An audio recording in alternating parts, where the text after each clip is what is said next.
পক্ষত আছে অখিল গগৈ বিজেপি না বিৰোধীৰ ৰহস্যজনক ভূমিকা অখিল গগৈ বিৰোধীৰ ঐক্যত থাকি কংগ্ৰেছকে গোৱাল গালি দিয়া অখিল গগৈ প্ৰকৃততে কাৰ পক্ষত কংগ্ৰেছে অভিযোগ কৰাৰ দৰে মুখ্যমন্ত্ৰীৰ দ্বিতীয় আজমল হিচাপে কাম কৰিছে নেকি অখিল গগৈয়ে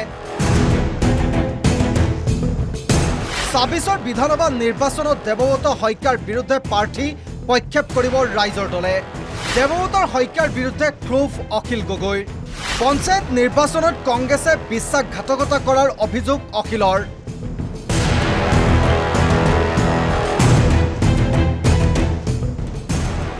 ৰাইজ দলৰ সভাপতি বিধায়ক অখিল গগৈক এইবাৰ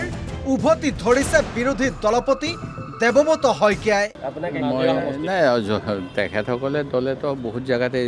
খেলিব বিচাৰিছে যোৱা সময়ত কৈ আছে এই বিষয়টো লৈ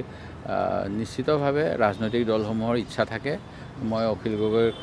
মোক জিকাব লাগে মোক হৰুৱাব লাগে বুলিতো মই প্ৰস্তাৱ দিব নোৱাৰোঁ যেনেকৈ তেখেতসকলে ভাবে তেনেকৈ কৰিব আৰু তেওঁলোকে যিটো কৈ থাকে বিৰোধী ঐক্যমঞ্চ শক্তিশালী কৰিব লাগে এইবিলাকৰ কাৰণে বুজা পৰা হ'ব লাগে বুজা পৰা যদি কৰিব পাৰে হ'ব নহ'লে যিটো কৰিব লাগে কৰা হ'ব আৰু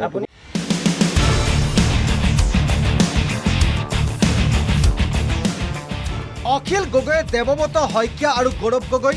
বিজেপিৰ এজেণ্ট হিচাপে কাম কৰা বুলিও গুৰুতৰ অভিযোগ উত্থাপন কৰিছিল এফালে ভূপেন বৰাক তৈলমৰ্দন কৰি দেৱব্ৰত শইকীয়া আৰু গৌৰৱ গগৈক তীক্ষ্ণ বাক্যৰে সমালোচনা কৰিছিল অখিল গগৈয়ে বিৰোধী ঐক্যবদ্ধ হোৱাটো বাধা দিছে দেৱব্ৰত শইকীয়া আৰু গৌৰৱ গগৈয়ে এই অভিযোগো আছিল অখিল গগৈ বিৰোধী ঐক্যক লৈ কৰা মন্তব্যক উভতি ধৰিছে বিৰোধী দলপতি দেৱব্ৰত শইকীয়াই বিৰোধী ঐক্যত ক'ত বাধা দিছোঁ প্ৰমাণ দিয়ক বিৰোধী ঐক্যত বুজা পৰা হ'লে হ'ব নহ'লে নহয় অখিলক উভতি ধৰি মন্তব্য দেৱব্ৰত শইকীয়াৰ যে মই যে কিবা কৰিছোঁ তাৰ এনেই মুখেদি কৈ থাকিলে নহ'ব প্ৰমাণ কৰক প্ৰমাণ কৰিবলৈ হ'লে আপোনালোকে প্ৰথমতে আপোনালোককো অনুৰোধ কৰিম ৰাজীৱ ভৱনত আছে যেতিয়া আমাৰ সভাপতি ভূপেন বৰা ডাঙৰীয়াই পঞ্চায়তৰ প্ৰাৰ্থী সম্পৰ্কে কেনেকৈ নিৰ্বাচন হ'ব তাৰ কি গাইডলাইন দিছিল এই গাইডলাইনখিনি আপোনালোকে এতিয়া সংগ্ৰহ কৰক সংগ্ৰহ কৰাৰ পিছত মোৰ তাত কিবা ৰোল থাকিব পৰা ব্যৱস্থা আছিল নেকি সেইটো চাই ল'ব আৰু যদি মই দলৰ বিৰোধী কাম কৰিছোঁ মই যদি ঐক্যমত বিৰোধী কাম কৰিছোঁ আপোনালোকে মোৰ বিষয়ে ৰাজহুৱাভাৱে যি প্ৰচাৰ চলাই পঠাব মই আপত্তি নকৰোঁ কংগ্ৰেছ আৰু অখিলৰ এই বাকযুদ্ধ কিমান দিনলৈ নে ৰহস্যজনক ভূমিকাৰে বিজেপিক উদ্ধাৰ কৰাত লাগিছে ৰাইজ দলৰ সভাপতি শিৱসাগৰ সমষ্টিৰ বিধায়ক অখিল গগৈ হীৰেন গোহাঁইৰ নেতৃত্বত বিৰোধী ঐক্যৰ ভৱিষ্যত কি হ'ব বিৰোধী ঐক্যৰ একাষৰীয়া হ'ব নেকি ৰাইজ দলৰ সভাপতি অখিল গগৈ নে বিৰোধী ঐক্যৰ নামত থাকি এনেদৰেই বিৰোধীৰ শক্তিশালী দল কংগ্ৰেছক এদিন গালি পাৰি এদিন ভালৈ লগাই থাকিব অখিল গগৈয়ে মুখ্যমন্ত্ৰী হোৱা স্বপ্নত অখিলে অকলে থকাটো বিচাৰে নেকি নে AIDFৰ সৈতে মিত্ৰতা কৰি কংগ্ৰেছৰ বিৰুদ্ধে যুঁজ দিব বিচাৰিছে অখিল গগৈয়ে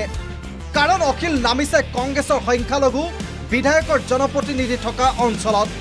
য'ত সংখ্যালঘু ভোটাৰে শক্তিশালী ভূমিকা পালন কৰি আহিছে কংগ্ৰেছে তাতেই সৰ্বশক্তি প্ৰয়োগেৰে প্ৰচাৰ চলাই আহিছে অখিল গগৈয়ে এফালে প্ৰচাৰ আনফালে গোৱাল গালি মুঠতে বিজেপিৰ বিপৰীতে কংগ্ৰেছৰ সৈতে যুঁজ দিয়া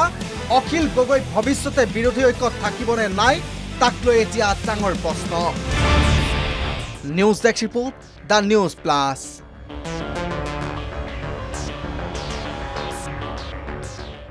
যিকোনো খবৰৰ বাবে যোগাযোগ কৰক 7099017330 লগতে 7099017110 নম্বৰত